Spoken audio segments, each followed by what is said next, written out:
quand on a fini son aventure MP3, un des trucs qu'on se demande, c'est comment on fait pour en faire un MP3, hein. Donc ça a l'air bête comme ça, mais c'est une vraie question.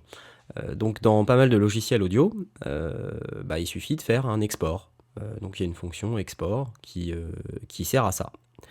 Donc, qu'est-ce qu'on peut dire? On peut dire que il faut placer les points de locator gauche et droit. Donc ça, c'est une caractéristique commune à pas mal de logiciels, dont Cubase, que j'utilise.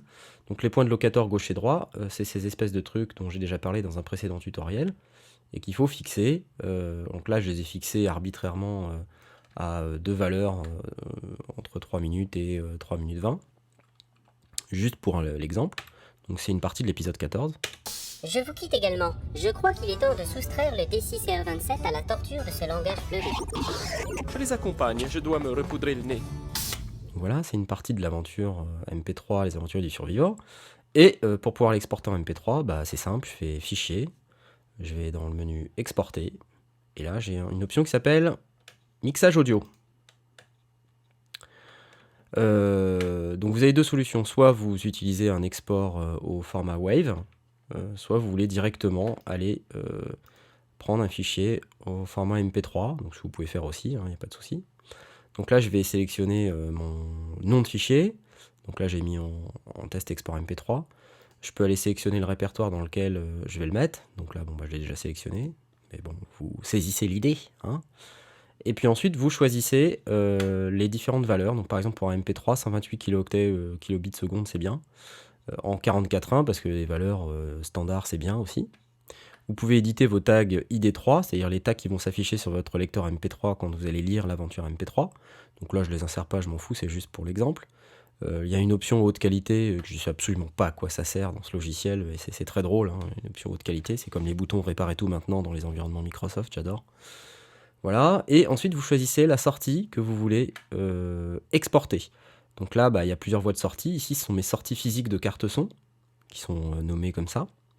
Mais vous pouvez aussi aller éditer les voix de groupe. Donc moi, j'ai créé des groupes. J'ai créé un groupe voix, un groupe bruitage et un groupe musique. C'est comme ça que je travaille quand je fais mes épisodes. Mais il y a aussi toutes les voix séparées que vous pouvez aller éditer. Donc ça, par exemple, si vous voulez la voix de Bleuton, vous pouvez l'avoir juste ici comme ça. Mais en général, on prend la sortie standard stéréo, c'est-à-dire la sortie par laquelle vous écoutez habituellement. C'est-à-dire que chez moi, c'est celle-là. Et donc là, voilà. Si vous avez des instruments virtuels qui ne sont pas capables de faire un export non temps réel, il faut cocher la petite case export temps réel. Bon, là, moi, j'en ai pas.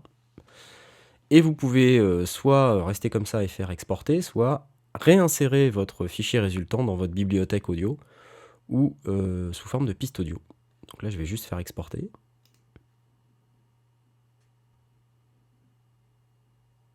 Donc là, c'est en train de m'exporter juste une partie de mon épisode 14, juste pour l'exemple. Voilà, ça c'est fait, donc j'ai plus qu'à fermer. Et puis normalement, là, ici, de ce côté-là, j'ai un fichier export MP3 qui vient d'être créé. Je vous quitte également. Je crois qu'il est temps de soustraire le D6R27 à la torture de ce langage fleuvé. Je les accompagne, Voyez, ça marche très bien. Et donc vous n'avez plus qu'à faire exactement la même chose pour l'ensemble de votre aventure audio. Donc là je vous ai fait que quelques secondes parce que c'est quand même un petit peu long à exporter. Et donc on n'a pas toute la nuit devant nous quand on fait un tutoriel audio. Voilà, c'est tout pour aujourd'hui.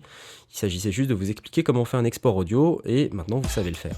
Si vous avez des questions par rapport à ce tutoriel ou tout autre tutoriel, n'hésitez pas à venir sur mon site www.knarfworld.net/audio, poster des commentaires ou poser des questions, je n'hésiterai pas à essayer et à tenter d'y répondre.